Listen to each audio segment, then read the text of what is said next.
Hey guys, it's Garrett here, and today we're just going to be going over a brief overview of the economics internal assessment for the IB program. If you are SLing or HLing economics in IB, you will have to write an internal assessment for economics. To begin, what is the internal assessment for economics? The internal assessment for economics is divided into three distinct parts: macroeconomics, microeconomics, and international trade.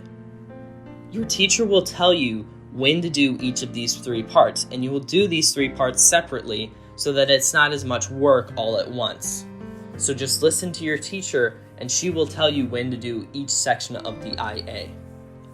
For each section of the IA, it's pretty simple. All you need to do is find an article that you feel best fits with each section: macroeconomics, microeconomics, or international trade.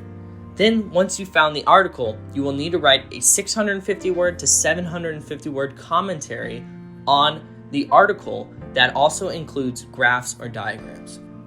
Scoring the internal assessment distinct parts for economics is pretty simple.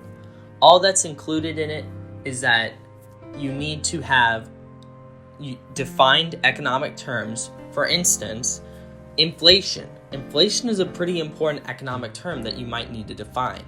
Aggregate demand, aggregate supply, or even interest rate might all be very good economic terms. In addition, if you want to spice it up, maybe crowding out effect.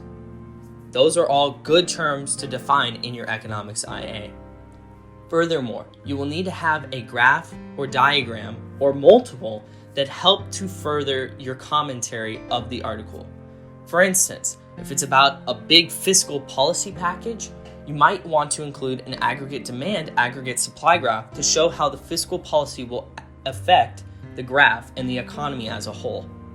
After you've included graphs and diagrams, which should be naturally fitted into your economics internal assessment, you will need to have analysis on the article and on the graphs.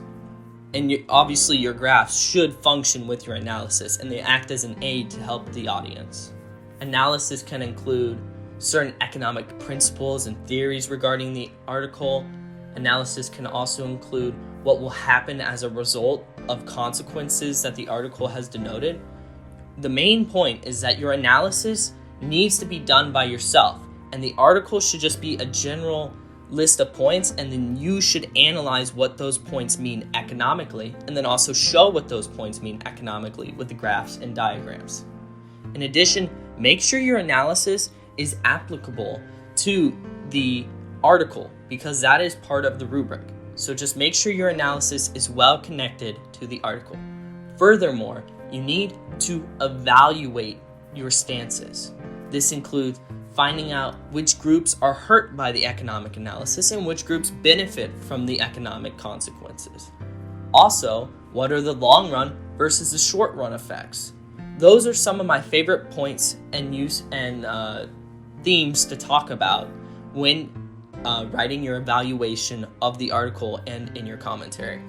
And it's crucial that you perform this step well, because it is worth the most amount of points on the rubric, but it also shows you have a really good understanding of what is happening economically with the article. So there you have it. All you need is the article that you feel is a good summary of economic events. Then you just need an analysis, a visual aid such as a graph, diagram, and the evaluation. And just make sure that your commentary really is applicable to the article and connects well. If you do all those things, you'll be well on your way to getting a great internal assessment for economics. Thank you. And also, remember to check out our various social media sites for LearnCast, including YouTube, Spotify, and others. As always, listen, learn, repeat. Thanks for listening.